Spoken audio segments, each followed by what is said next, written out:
Dr. Ishelman, na janela da Paulista. Nós estávamos conversando sobre a somatização dentro dos conceitos da medicina psicossomática.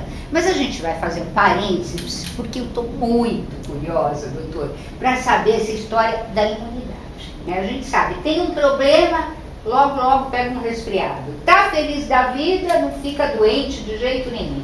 Isso é verdade? Sim, Isabel, isso é um conhecimento popular. A grande maioria das pessoas já teve experiências na vida que demonstrou que em determinados momentos da vida em que as emoções estão muito fortes, estão acontecendo problemas que estão emocionando muito a pessoa, dali a pouco a imunidade baixa e a pessoa começa a ter um resfriado, uma gripe, uma infecção de urina, alguma infecção em algum lugar. Né? Muitas vezes infecções de pele, muitas pessoas quando estão passando por períodos de grande estresse, grande tensionamento emocional, começam a ter infecções de pele na região genital, furúnculos na área dos órgãos sexuais. Isso é muito frequente em mulheres, por exemplo, quando as mulheres estão muito tensionadas, emocionadas por algum acontecimento da vida, e principalmente emoções, não estou falando de alegria, eu estou falando de medo, de raiva, emoções desagradáveis. Isso às vezes causa essas infecções de pele. Alguma coisa cria uma tensão emocional no cérebro. E essa tensão emocional no cérebro vai atingir o organismo, abaixando a imunidade. Esse é o quadro geral. Mas parece que não tem lógica de acordo com o que a gente sabe da natureza. Por quê? Porque a natureza está sempre protegendo, tentando proteger a gente, não está? Sim. E por que então, na hora que eu tenho um problema, que eu tenho uma dificuldade, que eu estou triste, a natureza me arruma uma doença abaixando minha imunidade, em vez de me proteger? Devia aumentar a imunidade. Onde é que está o furo aí? A doença pode ser entendida como um mecanismo de proteção que passou do limite. Entendi. Ok. A doença não é uma punição. Uma maldição de Deus. A doença é um mecanismo de proteção que passou do limite. Tanto que as pessoas que estão numa situação próxima da morte, que estão numa fase terminal de um câncer, ou que estão numa fase terminal de AIDS, por exemplo, muito perto da data de morrer, elas não ficam mais doentes. Elas não manifestam quadro clínico. Você pode colocar qualquer micróbio na circulação do sangue dessas pessoas, elas não vão fazer febre, elas não vão ter sintomas, porque a energia que o organismo tem para fabricar doença já acabou. Elas não ficam nem doentes, elas morrem, entendeu? Próximo da morte a gente não fica mais doente. Então, ficar doente ainda é uma tentativa de manutenção da vida.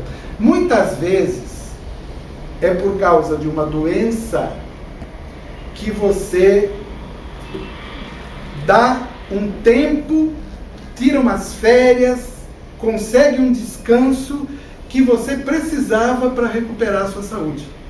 Muitas pessoas perdem a noção do seu próprio limite e forçam o organismo e forçam a sua mente até adoecerem. Até que o corpo fala, peraí, agora você vai parar. Até que o corpo fala, se você não vai tirar férias por bem, você vai tirar férias por mal.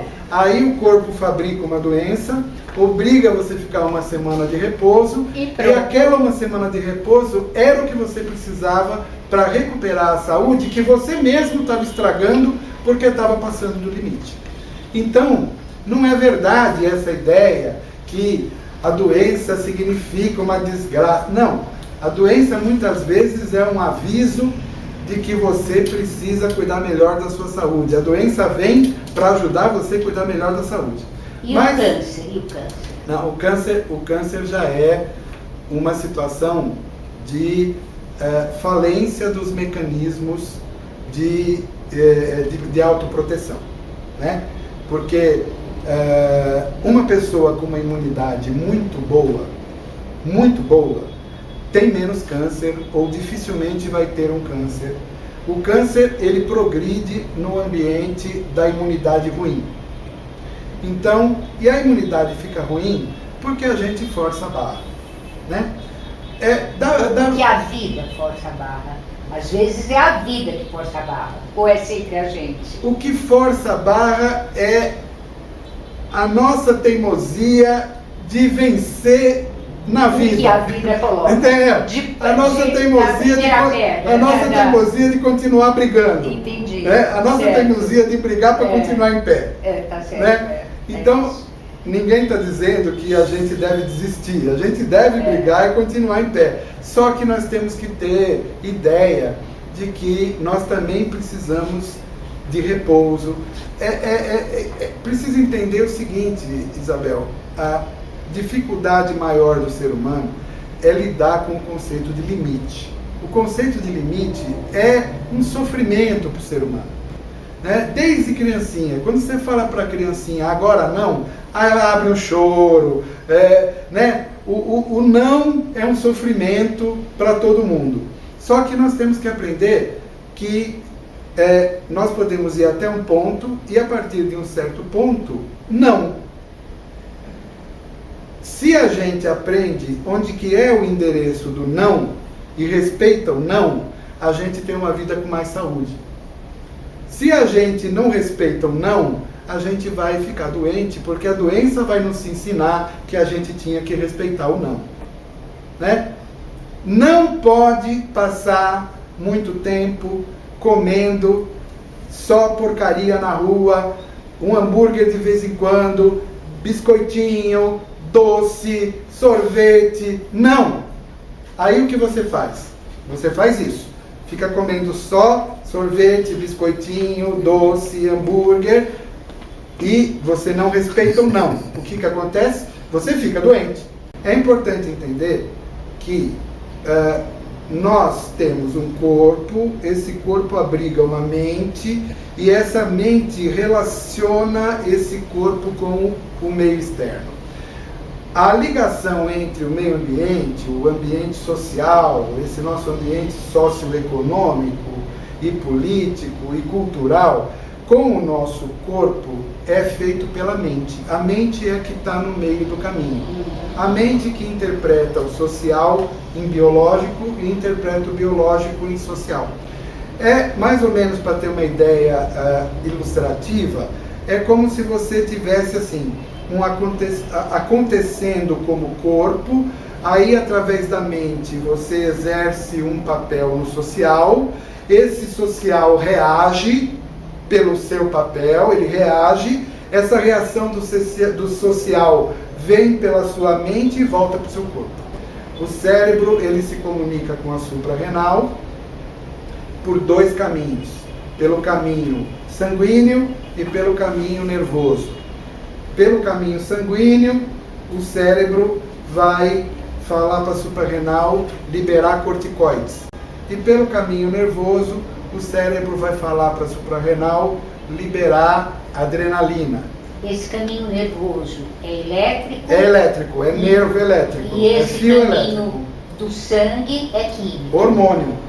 O caminho do sangue é hormônio químico e o caminho nervoso é o elétrico. Claro que o elétrico anda mais depressa do que o sangue, então a primeira coisa que chega é a eletricidade, chega na suprarrenal, libera adrenalina, você já tem pressão alta, você já tem disparo do coração e pela via sanguínea depois vai liberar corticoide. Agora, esse estresse agudo, que é uma situação que em 15 minutos acabou, ele não provoca doença. Porque nós estamos preparados para enfrentar grandes doses de estresse de curta duração. Quem foi que nos preparou isso? Darwin, a natureza, a evolução darwiniana. Sim, claro, tinha que matar o leão. Isso. Lá na Idade da Pedra, a gente tinha que enfrentar o urso que entrou pela caverna.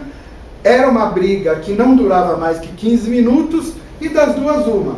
Ou o urso te comeu, ou você matou o urso. Mas 15 minutos depois, acabou.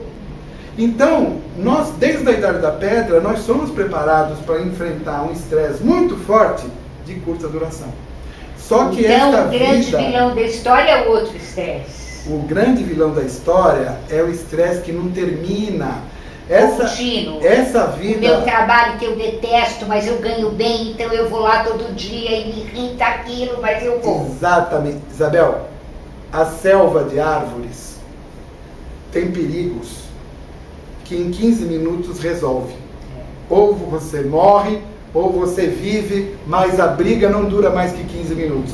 Nessa selva de pedra aqui, o estresse dura 5 anos, 10 anos, 15 anos, todo dia, e aí, todo dia você tem um pouquinho de adrenalina e todo dia você tem aquele corticoide, e aquele corticoide produzido em alta dose, por muito tempo, ele vai diminuir as células, a capacidade das células que fabricam anticorpos. E aí o que acontece? Chega um momento que depois de 10 anos, você começa a pegar a infecção urinária a cada 2 meses, você começa a pegar uma gripe nova a cada 3 meses, você começa a pegar um furúnculo na pele 2 vezes por ano, porque você está numa fase de esgotamento da sua imunidade. Isso tudo porque você tem um ambiente de selva urbana que faz você ser estressado o tempo inteiro. Uau! A gente tem que pensar bem nas nossas próprias opções de vida, né? É isso mesmo. É isso. Muito obrigada, Dr. Richard, uma maravilha. É um prazer conversar com você. Até a próxima.